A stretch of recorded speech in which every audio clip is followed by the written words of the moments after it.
پاکستان کی عدالتیں یہ دیکھ نہیں رہی کہ ہم ایک عدالتی لاڈلا تیار کر رہے ہیں؟ ایک عدالتی لاڈلا، اس کو ہم نے ہر چیز کا این او سی دے دیا ہے، اس کے پاس نو آبجیکشن سرٹیفکیٹ ہے کہ وہ جو چاہے کرے، جس چاہے عمارت پر حملہ آور ہو، جس چاہے شخصیت کی پگڑی اٹھا لے، جس چاہے بندے کے گھر میں گھس جائے، ان کے بچوں کا سکون برباد کرے، جس چاہے عمارت کو تباہ و برباد کر دے، جلا دے،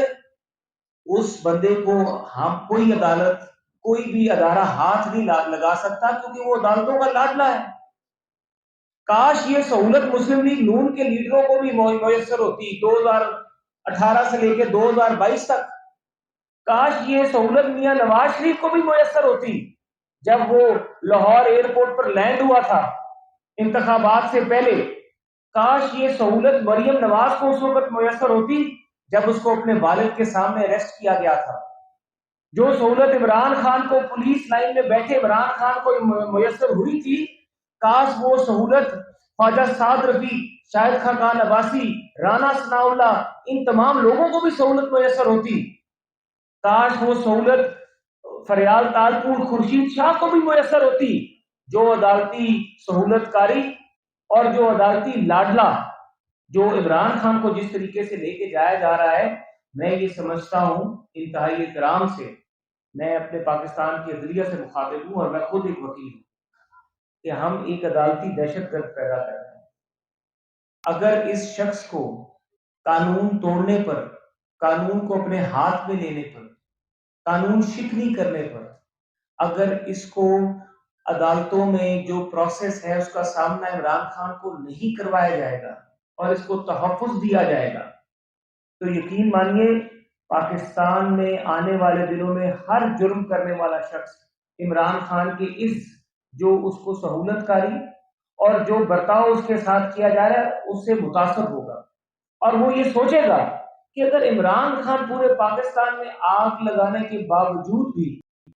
اس کے خلاف کوئی کارروائی نہیں ہو سکتی اور ایک اجتماعی ریلیف دے دیا ہے، یعنی کہ جو مستقبل بھی ہو سکتے ہیں اس میں بھی اس کی ضمانت لے لیتے ہیں۔ یہ بھی کہتے ہیں کہ فیوچر میں اگر کرائم کرے گا، قانون شکنی کرے گا تو اس کا بھی ریلیف دے دیں، فیوچر میں اس کے اوپر کوئی غلط غیر آئینی کام کرنے کا اگر وہ قدم اٹھائے گا تو اس میں بھی اسٹے آرڈر آج ہی دے دیں۔ اتنا زیادہ اگر ہم جانبداری کا مظاہرہ کرتے ہیں تو پاکستان کی عدالتی نظام تو پہلے بھی میرے خیال سے اب 150 نمبر پہ ہے۔ یہ پاکستان کی عدلیہ کو سوچنا پڑے گا کہ پاکستان کی عدالتوں میں پاکستان کی عوام کا جو یقین ہے وہ کس طرح برقرار رہے گا۔ میں ایک سوال پوچھتا ہوں کہ جب ہم 2018 سے 2022 تک اپوزیشن میں تھے اور ہم کوئی بھی پٹیشن لے کر اسی اسلام آباد ہائی کورٹ میں جایا کرتے تو ہمیں جسٹس اطہر من اللہ صاحب جو اس وقت چیف جسٹس تھے اسلام آباد ہائی کورٹ کے، ایک بڑا لیکچر دیا کرتے اور وہ ہمیں آرٹیکل 69 کانسٹیٹیوشن کی جو ہے 69 بتایا کرتے تھے، ہمیں سمجھایا کرتے تھے کہ پارلیمنٹ کے پروسیس میں ہم انٹرفیئر نہیں کر سکتے، پارلیمنٹ کی پروسیڈنگز کے پروسیس میں ہم انٹرفیئر نہیں کر سکتے، پارلیمنٹ کی کمیٹی کے پروسیس میں ہم انٹرفیئر نہیں کر سکتے۔ الیکشن کمیشن کے ممبران کی تعیناتی کا معاملہ تھا، پورا پارلیمنٹ کو بائی پاس کر کے غیر آئینی طور پر صدر پاکستان نے ایک نوٹیفیکیشن نکالا، لیکن اس سارے پروسیس کے بیچ میں کوئی اسٹے آرڈر نہیں تھے۔ جس دن عمران خان ایک جتھے کے ساتھ جوڈیشل کمپلیکس میں داخل ہوا تھا، جس دن آرڈر شیٹ ہی گم گئی تھی۔ ایک شخص چوری کرتا ہے، ڈکیتی کرتا ہے، آپ اس کو اتنی پروٹیکشن دینا شروع کر دیتے ہیں کہ اس کو عدالتوں پر حملے کرنے کی اجازت دے دیتے ہیں۔ لوور جوڈیشری کے ججز کی جب تصویریں تحریک انصاف کے لوگوں نے ٹویٹ کی، لوور جوڈیشری کے ججز کی تصویریں اور ان کے پتے تحریک انصاف کے ممبرز نے جب ٹویٹ کیے، سو موٹو تو اس وقت لے لینا چاہیے تھا، کیونکہ آپ وہ سرپرستی کرتے ہیں لوور جوڈیشری کے ججز کی۔ زیبا چودھری کا واقعہ ہو، ظفر اقبال کلیپس کر گئے، ایک جج کو، میں خود اس دن جوڈیشل کمپلیکس میں تھا، میں نے اپنی آنکھوں سے حال دیکھا، کہ آپ نے ایک پری پلان طریقے سے ایک شخص حملہ آور ہوتا ہے جوڈیشل کمپلیکس پہ، جج مینٹلی طور پہ کلیپس کر جاتا ہے، اس کے سامنے ہزاروں کا جتھا بندہ لے کے اندر آ جاتا ہے، تو جو سہولت اس کو ملی اس پہ تو فوٹو نہیں لیا کہ آپ کو کس طریقے سے پورا جلوس لے کے میں جائے. جب آپ نے چوری کی ہے، ایسا چوری کیا آپ نے اور بشرا بیگم نے، تو پھر اس کے بعد آپ کے پاس یہ اختیار ہے کہ آپ جب بھی آپ پر فرد جرم لگنے لگے 8 ماہ سے، ستمبر میں توشہ خانہ کا فیصلہ آیا، ستمبر، اکتوبر، نومبر، دسمبر، جنوری، فروری، مارچ،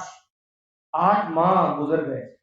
تقریباً 8 ماہ گزرنے کے بعد ایک شخص پہ فرد جرم تو نہیں لگی. نواز شریف کا تو مقدمہ آپ نے چند دنوں میں فیصلہ کر دیا. کیا نواز شریف کو ضمانت کی سہولت میسر ہوئی؟ اس کی بیٹی کو میسر ہوئی؟ یہاں پر تو ابھی نیب کا مقدمہ کا آغاز نہیں ہوا القادر ٹرسٹ کا، تو آپ نے اس سے پہلے ہی اس کی ضمانت لے لی ہے. کیا ریمانڈ ہوگا، کیا تحقیق، کیا انویسٹیگیشن ہوگی؟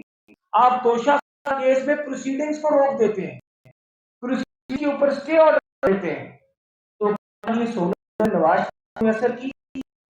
کیا یہ سہولت نواز شریف کو میسر تھی؟ کیا یہ سہولت حمزہ عباس، فریال طاقور، خورشید شاہ اور باقی جتنے بھی ہمارے لوگ تھے، رہنما تھے، ان کو یہ سہولت میسر تھی کہ ان کے خلاف مقدمات میں سٹے آرڈر دے دیے جائیں؟ جج بشیر صاحب کے اوپر تو مانیٹرنگ جج بٹھایا گیا تھا، اور ثاقب نثار کی اب تو ریکارڈنگ منہ بولتا ثبوت ہے، بلکہ ایڈمیشن ہے کہ کس طریقے سے نواز شریف صاحب کے خلاف فیصلہ کرایا گیا. تو کیا اس وقت ضمیر نہیں جاگا؟ اس وقت ایوان میں، عدالتوں کے ایوانوں میں بیٹھے ہوئے ہمارے معزز ججز صاحبان کا، کہ جنہوں نے دیکھا ہو کہ ایک شخص کو ہم بے گناہ سزا دے رہے ہیں، جس کے بعد لندن کی عدالتوں نے اور وہ مساوے جو تھے انہوں نے اپنی کہا کہ جو نواز شریف کے خلاف کیسز بنائے تھے وہ سب جھوٹ تھے، وہ غلط تھے. تو کیا اس پہ سو موٹو نہیں بنتا؟ آج بھی وہ شخص پاکستان سے باہر بیٹھا ہے، ایک ایسا جرم جس جرم کے جو اس نے کیا ہی نہیں، کیا اس پہ سو موٹو نہیں بنتا؟ تو یہ جو رویہ ہے کہ عدالتوں کو، ٹرائل کورٹس کو کارروائی کرنے سے روک دیا جاتا ہے. اب میرے خیال سے توشہ خانہ میں جو 8 جون یا کیا تاریخ ہے کہ مارچ میں ایک شخص پہ فرد جرم عائد ہوتی ہے، آپ پہلی دفعہ سنا کہ ایک شخص پہ فرد جرم عائد ہوئی ہے، اس کی آپ نے پروسیڈنگ ہی روک دی. اس کی پروسیڈر ٹرائل ہونے دیں، اگر اس نے غلط کیا ہوگا تو سامنے آ جائے گا، اگر اس کو سزا ہوگی تو وہ اپیل میں آپ کے پاس دوبارہ آ جائے گا، جو کہ پاکستان کی ایک قانونی جو ہماری رجیم ہے اس کے نیچے ہوتا ہے. لیکن یہاں پہ کیا ہو رہا ہے؟ یہاں پہ یہ ہو رہا ہے کہ نہیں، عمران خان وہ عدالتی لاڈلا ہے، اس کے کیسز کو سٹے دے دیا جائے.